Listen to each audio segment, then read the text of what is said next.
Hey there, travelers. Kaylee Cuoco here. Sorry to interrupt your music, great artist BT Dubs, but wouldn't you rather be there to hear it live?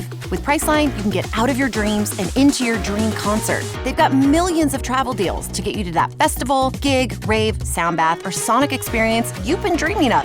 Download the Priceline app today, and you can save up to 60% off hotels and up to 50% off flights. So don't just dream about that trip. Book it with Priceline. Go to your happy price, Priceline.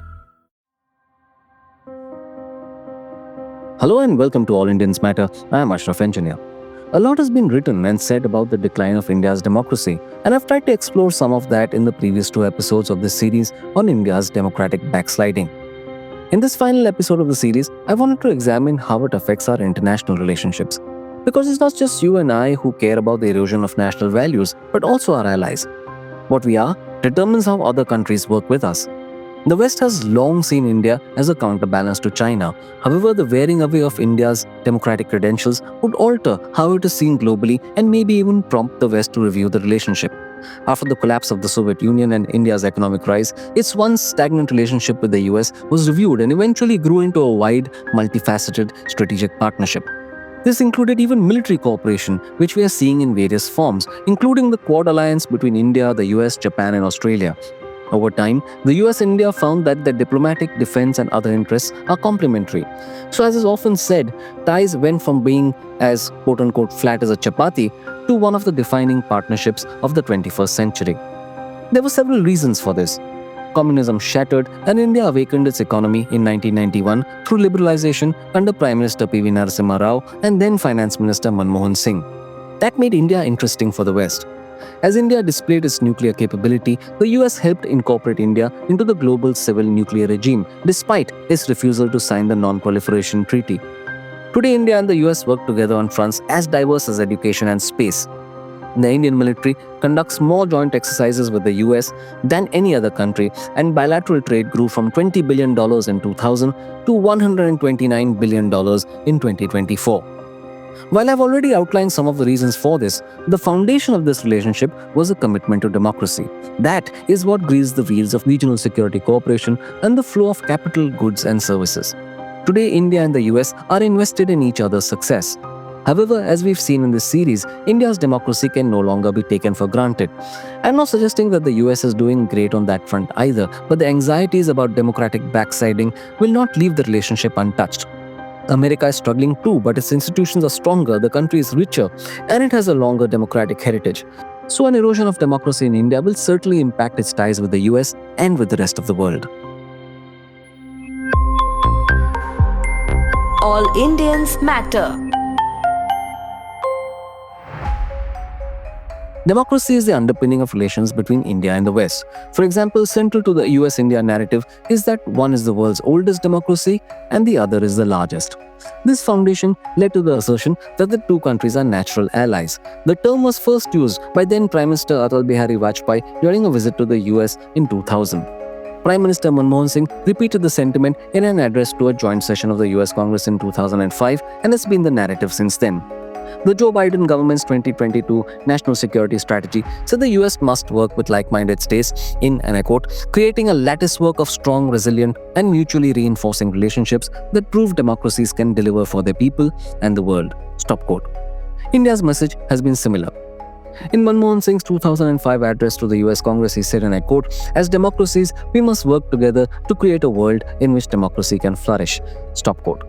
It was then that the US and India established the Global Democracy Initiative in order to share best practices and strengthen bilateral cooperation in capacity building and institution development. The two countries also took a leading role in the UN Democracy Fund that year, and India was the second largest contributor after the US. Similar commitments have cemented India's ties with Europe. The 2030 Roadmap for India-UK Future Relations, released 4 years ago, listed democratic credentials as the spark for a comprehensive strategic partnership. The proposed cooperation streams included trade, defense, climate, and health, with democratic principles serving as the, and I quote, mainstay for maintaining a rule-based international system and respect for universal human rights. Stop quote. It's similar when it comes to the European Union or EU. India is only the second country after the US with which the EU has a Trade and Technology Council. It indicates the importance the EU attaches to the relationship. The 25th anniversary of the India-France strategic partnership in July 2023 witnessed the adoption of a roadmap for a bilateral relationship to 2047. It underscored the countries' commitment to strengthening the partnership in keeping with the universal values of liberty, equality, democracy, and the rule of law. Similar language can be found in joint statements between Indian and European leaders. Now it seems that the nationalist aggression being unleashed within India will spill over into the foreign policy domain. It has started with soft assertions, such as the attempt to position the country as a Vishwaguru or the increasing use of Bharat as opposed to India at international platforms. This is benign, but it's possible it could take on more aggressive forms. The erosion of democracy, whether in India or internationally, looks similar at a broad level. Autocratic leaders get elected and re-elected. If they continue to push democracy backwards, it is possible that global relationships could change. This is a potential fault line in the transatlantic relationship India has.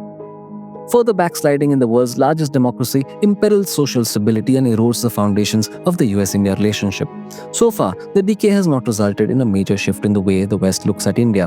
That is because it is seen as better than China when it comes to its political system, and also because the West needs India to counter the dragon.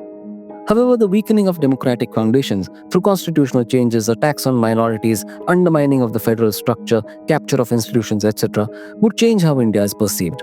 It could prompt Western countries to rethink cooperation with India. Meanwhile, New Delhi wants to be seen as the voice of the global South. For that to happen, India needs to be an enabler of democracy rather than being seen as a hypocrite. Support for the role India seeks is predicated on its commitment to a rules-based order. A weakening of these credentials would be a setback for India's ambition. An erosion of India's democracy could limit how much other countries cooperate with us, particularly in sensitive areas such as intelligence sharing. Also, a less democratic India with human rights concerns could affect its attractiveness as an investment destination and take away from the strategy of diversifying supply chains away from China. In a climate of democratic backsliding, there would be limits to Western cooperation, and that would leave India far from being the global force it wishes to be. Instead, it would be left scurrying to salvage its reputation.